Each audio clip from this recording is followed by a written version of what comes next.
I would say that my addiction began, honestly, in 1997.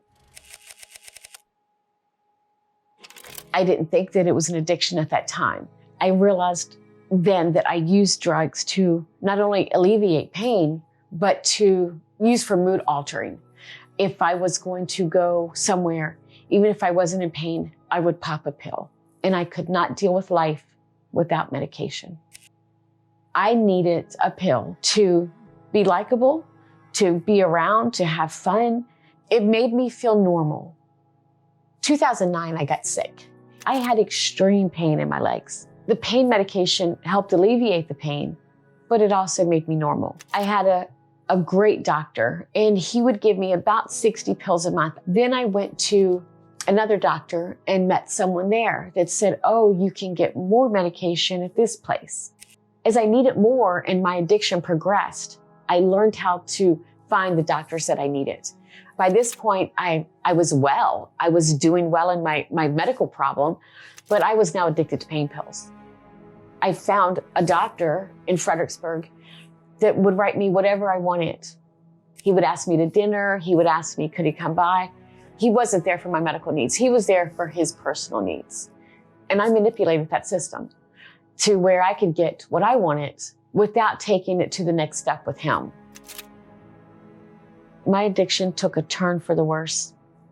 One day here on this property, one of the girls that lived here said, I can shoot you up. That was the first day of a horrible 2.5-year ride. I became an IV drug user every single day. Once you use that needle, you become as addicted to it as you do the pill.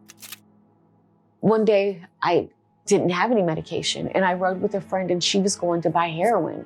And she actually told me not to do heroin. She said, I don't want you to do this. And I remember thinking, but I need something, and I see you guys do it, and you're okay. And so that day I used heroin, and from that day forward, I used heroin every day until I was arrested. Drugs are expensive.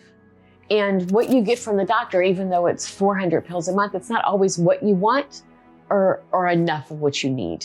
I would manipulate my sister. I would go to her, I would take her debit card, go to her checking account, get money out, and I would threaten her with anything and everything that you can imagine just so that I could get what I needed.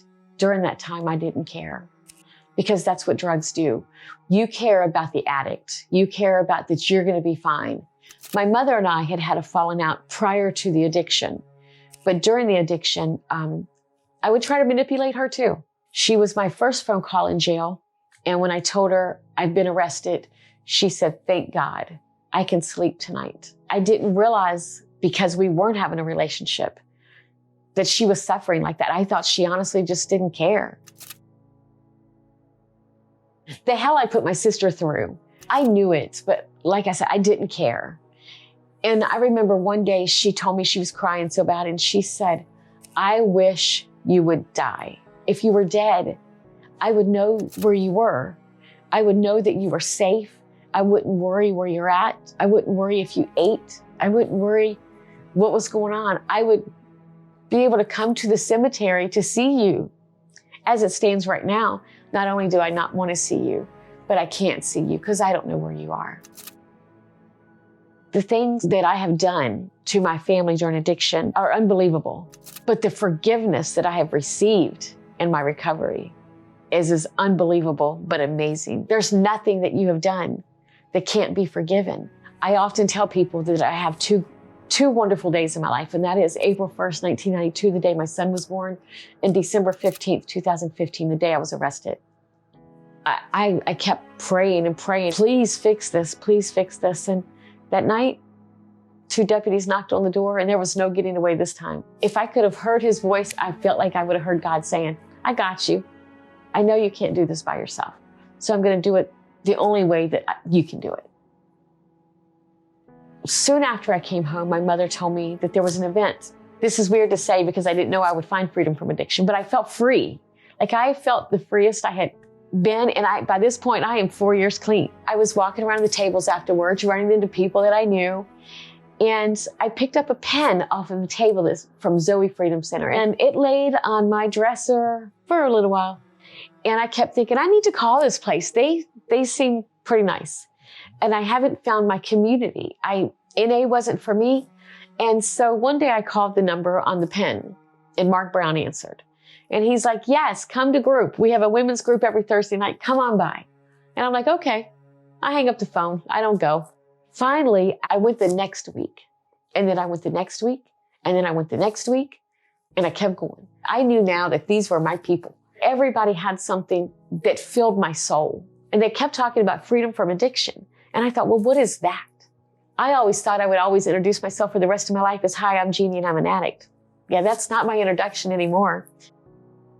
Zoe Freedom Center has done for me what I did not think I would find. I did not think I would find the people. I love every one of them as if I've known them my whole life. Since I found them, I feel so confident. I feel like I'll never feel like I got it, but I will feel like I've got it because I've got someone behind me.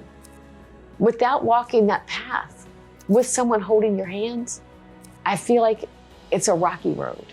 But I know that I've got the Browns behind me, I've got Zoe Freedom Center behind me, and I've got God holding my hand. I mean, to me, there's no other way to walk this path.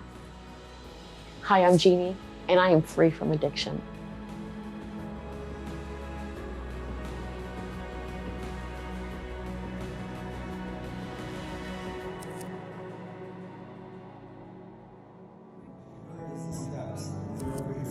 All right, that's all right.